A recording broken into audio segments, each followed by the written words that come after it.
Hello dear student, स्वागत आप सभी का आपके अपने इस ब्यूटीफुल से चैनल में। आज अपन शुरू करने जा रहे हैं एक न्यू जर्नी, एक नया सफर, एक नई क्लास 11th। क्लियर? अभी तक आपने 10th क्लास में जो भी पढ़ा है, अब आप अगर नीट और जेई की तैयारी कर रहे हैं तो उस प्रिपरेशन को मैं बनाऊंगा बिल्कुल आसान फिजिक्स के लिए। और आज अपन जो नई जर्नी स्टार्ट करेंगे फिजिक्स में, वो बिल्कुल बेसिक लेवल से स्टार्ट करेंगे और कुछ दिनों तक बच्चों अपन बेसिक चीजें ही कवर करेंगे, क्योंकि सारी चीजें जो भी बड़े बड़े क्वेश्चंस बनते हैं वो बेसिक से ही बनते हैं। तो मैं पहले आपको सारा बेसिक कवर करवाऊंगा, फिर हम चैप्टर पे आ जाएंगे और एक स्ट्रॉन्ग लेवल पर पहुंच जाएंगे। तो आइए आज शुरू करते हैं। अपन फिजिक्स में सबसे पहले जरूरी है बेसिक मैथमेटिक्स कवर करना। तो बिना टाइम वेस्ट करे फटाफट से कॉपी पेन निकालिए और नोट्स बनाने के लिए रेडी हो जाइए। क्लियर है? बेसिक मैथमेटिक्स, आधारभूत गणित, खान से गणित, फंडामेंटल जो होता है आधारभूत गणित पढ़ेंगे बच्चों। आज अपन क्या पढ़ेंगे बच्चों? गणित। अब मैंने इस बेसिक मैथमेटिक्स को कुछ सेक्शन में डिवाइड कर रखा है, क्यों ना पहले उन सेक्शन के नाम लिख लिए जाएं, क्या क्या हम लोग यहाँ पढ़ने वाले हैं। तो पहला जो सेक्शन रहेगा बच्चों वो हमारा रहेगा अलजेब्रा।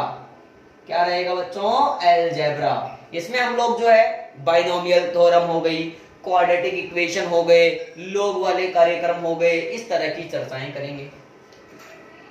अलजेब्रा को हिंदी में कहेंगे बीज गणित। मैं दोनों लैंग्वेज में लेकर चलूंगा।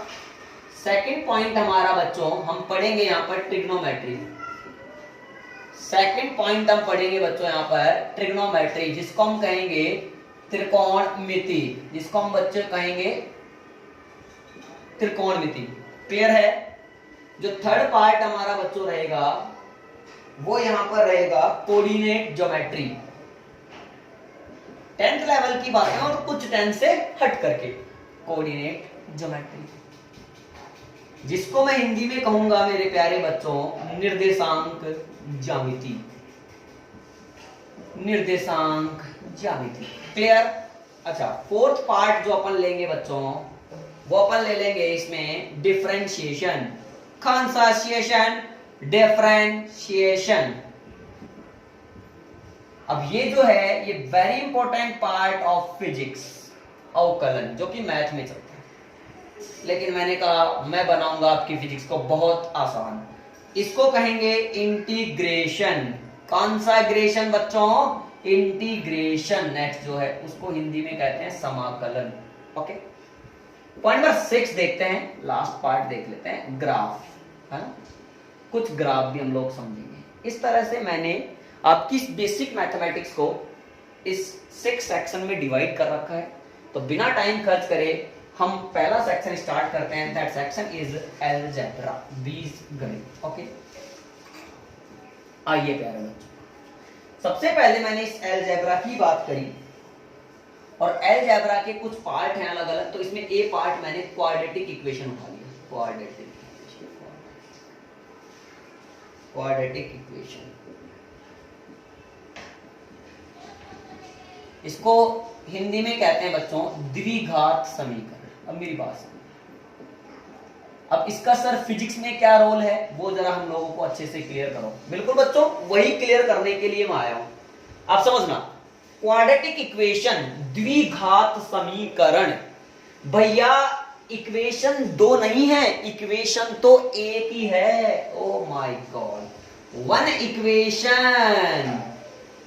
और एक इक्वेशन है और उसमें अननोन क्वांटिटी भी एक ही है, वन अननोन। लेकिन मजे की बात यह है कि उसमें वैल्यूज कितनी आती हैं? टू वैल्यूज निकल के आती हैं। सर इसमें फिजिक्स का क्या रोल है? आपने पढ़ा है बच्चों, देखो आपको ये सब पता है, आप नाटक करो तो करो, बाकी आपने ये पढ़ा है, फिर भी मैं बनाऊंगा आसान। अब देखो फिजिक्स में क्या रोल है। जैसे मान लो मैं यहाँ हूं चपट, ओके, और कोई छत पर है, मैं बाहर खड़ा हूं, मैंने एक बॉल बाहर से छत पर ऊपर की तरफ उसकी तरफ फेंकी। अब बात समझना, अगर वो बंदा यहां से मेरे से लेकर के वहां तक की जो हाइट है, उस बंदे की जो हाइट है, वहां तक की जो हाइट है वो h है, और मैंने बॉल वहां फेंकी, तो बॉल ऊपर जाएगी और फिर नीचे भी आएगी अगर वो नहीं पकड़ पाया तो, बात समझना। और बॉल ऊपर गई फिर नीचे गई, तो इसमें टाइम पूछ सकता है। देखो जैसे मैं आपको बताऊं, जैसे ये ग्राउंड है, ग्राउंड रे ग्राउंड तेरी नैया अजीब रे, और यहाँ छत है और यहाँ कोई पप्पू बैठा है। यहाँ कौन बैठा है बच्चों? कोई पाप पाप पाप पाप हक पाप। इसकी ग्राउंड से जो हाइट है वो ले ली मैंने, कितनी? एच। कितने ले ली रे बाबा? एच ले ली रे बाबा। ओके बाबा, एच ले ली। अब समझना रे बाबा, यहां से अगर बॉल डाली गई वो जाएगी, मैक्सिमम हाइट तक पहुंचेगी और वापस नीचे आ जाएगी। माना कि इसके हाथ में आने में जो टाइम लगा वो कितना लगा? टी लगा। कितना टाइम लगा बच्चों? टी लगा। बात समझना। या फिर इसकी यहां तक की हाइट ले लो ऐसा ना, तो अपन कह रहे हैं कि जो यहाँ का टाइम लगा वो कितना लगा? टी लगा। अब इसमें दो वैल्यूज कैसे हो सकती हैं? देखो इक्वेशन होगी एक, लेकिन टी की वैल्यू निकलेंगी दो। अब टी की वैल्यू दो कैसे निकलेंगी सर, ये जरा समझाओ हम लोगों को। टी की वैल्यू बच्चों वो कह सकता है कि find time when ball is, देखो यहां से फेंकी गई थी ball is at height H. वह टाइम बताइए जब बॉल कहां पर हो? एच हाइट पर हो। और वह टाइम बताइए जब बॉल वापस नीचे आ रही हो, नीचे पहुंच गई हो। हाँ या ना? तो दो टाइम हो गए। इस तरह से टाइम पूछने वाले केस में और भी कई चीजें बनेंगी, उनमें अपन क्वाड्रेटिक इक्वेशन की हेल्प से सोल्व करते हैं। अब बच्चों बात यह है कि सर जो क्वाड्रेटिक इक्वेशन होता है उसका स्टैंडर्ड फॉर्म क्या होता है? देखो ये सब चीजें नोट्स में लिखनी है आपको। तो स्टैंडर्ड फॉर्म लिखते हैं पहले। स्टैंडर्ड फॉर्म ध्यान से देखना। स्टैंडर्ड फॉर्म होता है ax square plus bx plus c is equal to 0। आप लोगों को पता है, आप लोग जानते हैं। यहां पर बच्चों मैं बात करूं a b and c is equal to constant, ये सारे क्या है? कांस्टेंट वैल्यूज हैं। और x क्या है? वेरिएबल है। x बच्चों क्या है? वेरिएबल है। अब मेरी बात समझना, मैंने यहां पर x में ये इक्वेशन बनाया है, तो x की दो वैल्यू आएंगी, अननोन क्वांटिटी यही है।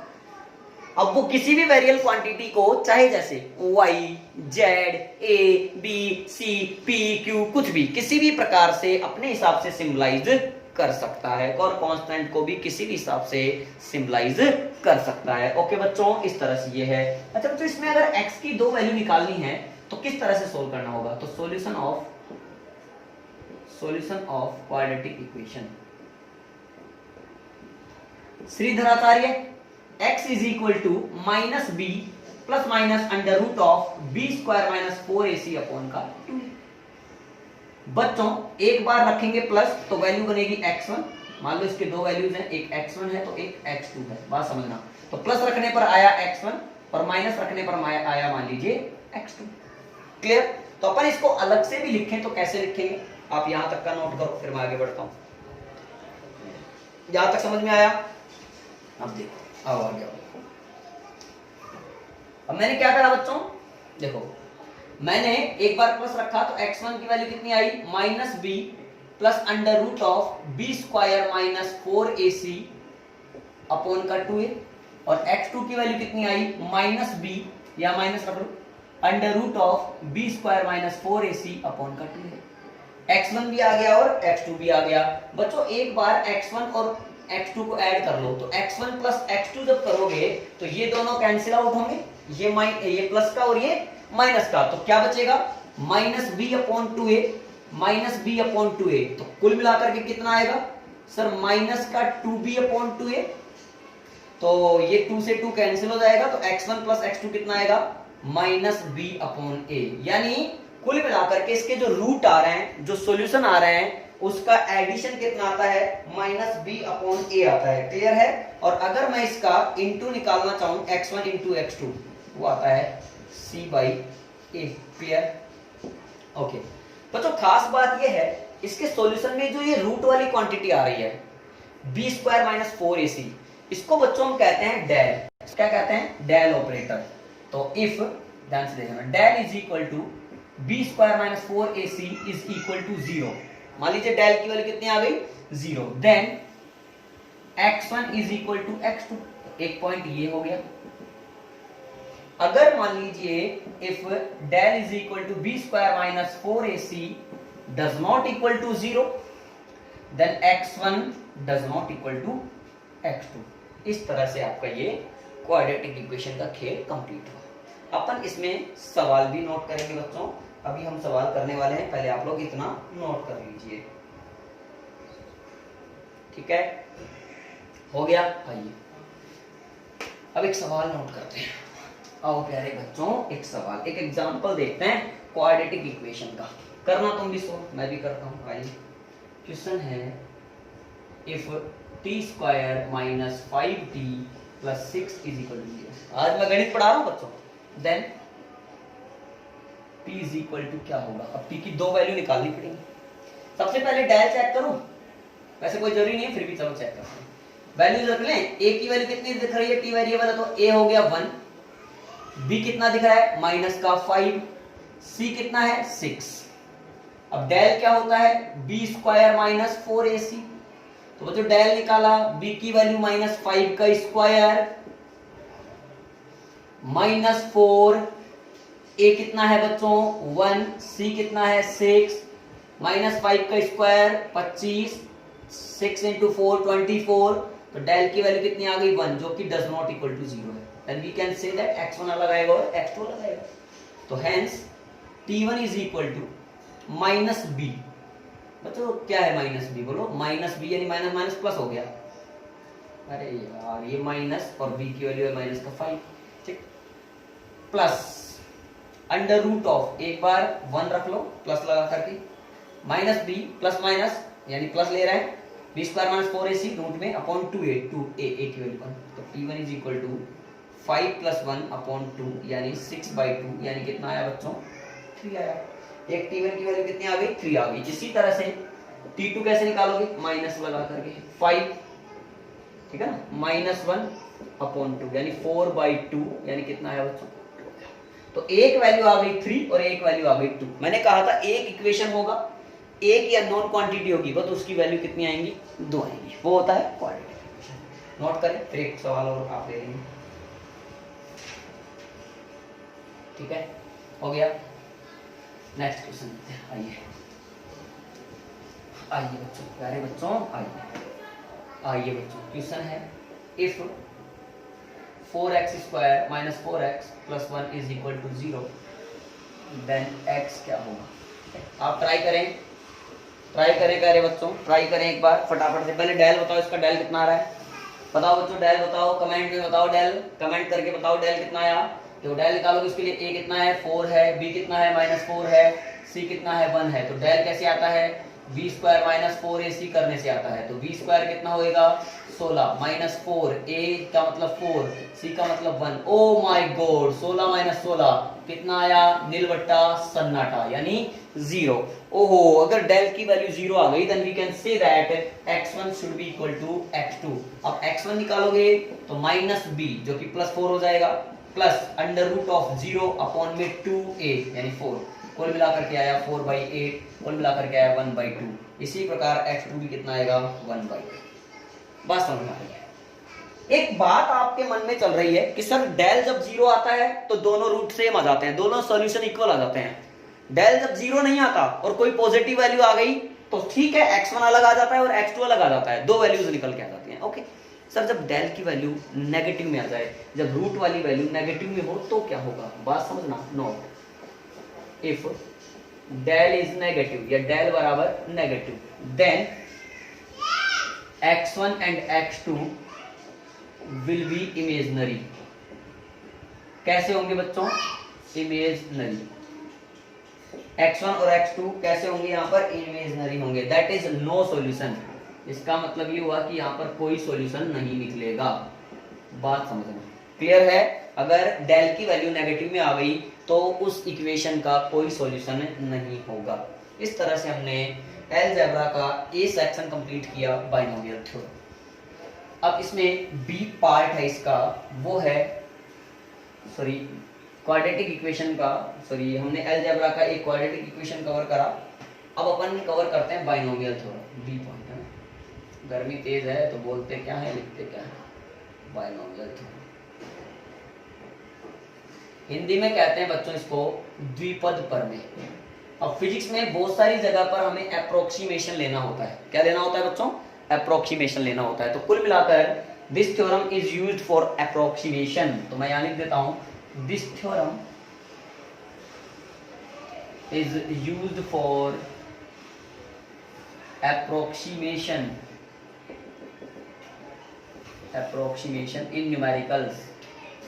ओके, न्यूमेरिकल में अप्रोक्सीमेशन लेने के लिए इसका यूज किया जाता है। अब इसमें अपन एक फॉर्मूला दिमाग में रखेंगे, इफ x की वैल्यू 1 से बहुत कम हो देन 1 प्लस x की होल पावर n जो होगा, इस तरह का फॉर्मेट बनेगा कहीं पर। तो उसको कैसे सोल्व करते हैं, 1 प्लस यानी इसको एक्सपांड कैसे करते हैं, 1 प्लस x की होल पावर n है, तो हमारे ज्यादातर ऐसा ही आएगा, x की वैल्यू 1 से छोटी होगी, उस कंडीशन में 1 प्लस nx, इस n को अंदर डाल देंगे तो 1 प्लस क्या आ जाएगा, ये n इंटू x आ जाएगा। ये फॉर्मूला बन जाएगा। जैसे मैं एक एग्जांपल लेकर के बताता हूँ, 3 प्लस 4x की होल पावर 3 7/3। बोला इसको सोल्व करो बच्चों। तो ठीक है, इसको कैसे सोल्व करना है, देखो सबसे पहले यहाँ पे 1 बनाओ, 1 नहीं है तो इसको 3 को जब कॉमन लोगे बाहर तो पावर के साथ आएगा, 7/3 बाहर आया, क्या बनेगा 1 प्लस 4/3x की होल पावर 7/3। इसको थोड़ा और सिंप्लीफाई करा, 3 की पावर 7/3। अब 1 प्लस 1 से छोटा है या बड़ा है, सर 1 से छोटा है कि बड़ा है, सर ये छोटा है, तो फिर इसको क्या करना पड़ेगा हम लोगों को, सर इसको हम लोगों को सोल्व करके 1 प्लस nx यानी 7/3 4/3x, इस तरह से इसको सोल्व करके हम लोग लिख देंगे, तो आंसर जो भी होगा वो आ जाएगा। आया समझ में? अब एक अच्छा क्वेश्चन हम लोग करेंगे, पहले आप लोग इतना नोट करो।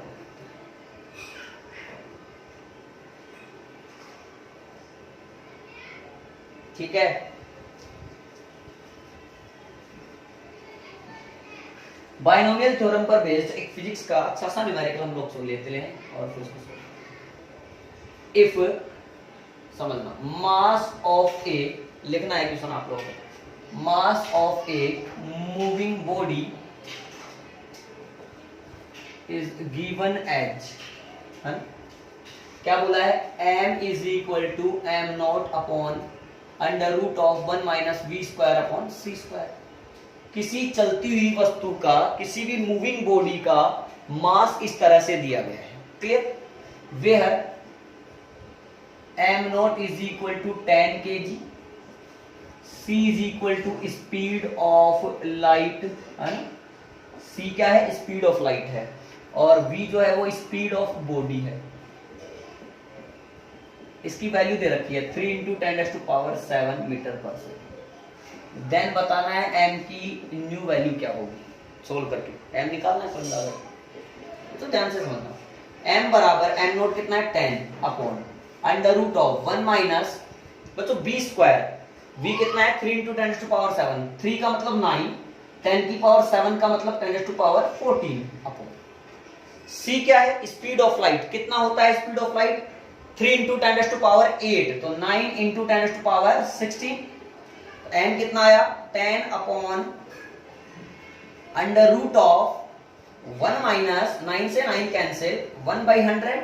बात समझना बच्चों, मैंने इसको कैसे सोल्व करा, n is equal to 10 1 minus 1 upon 100 की होल पावर माइनस 1/2। अरे रूट का पावर क्या होता है, रूट का जो मतलब होता है वो पावर 1/2 होता है। अब नीचे था तो प्लस 1/2 था, जब ऊपर लेकर के जाएंगे इसको तो माइनस की पावर लग जाएगी, माइनस 1/2।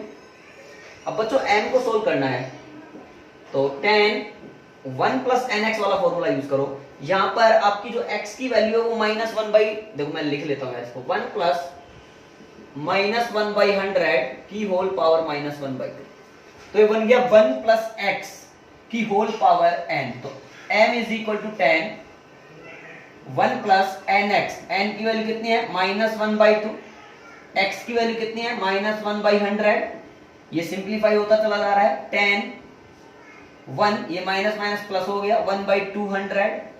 बच्चों इस 10 को अंदर मल्टीप्लाई कर लो, 10 इंटू 1 10 प्लस 10/200, ये 0 से 0 कैंसिल हुआ।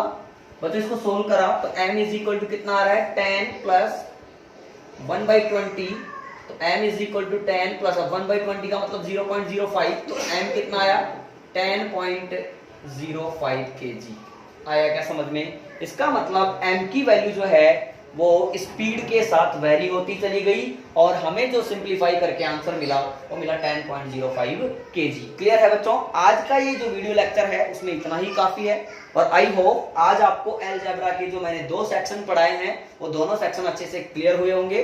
फिर भी कोई डाउट रहा तो बिना हेजिटेशन के आप कमेंट बॉक्स में कमेंट कर दें और अगर आपको वीडियो अच्छा लगा तो इसे लाइक करें, अपने फ्रेंड लोगों के साथ शेयर करें और चैनल को सब्सक्राइब करें। नेक्स्ट वीडियो अपलोड हो तब तक के लिए आप लोग पढ़ते रहिए। All the best.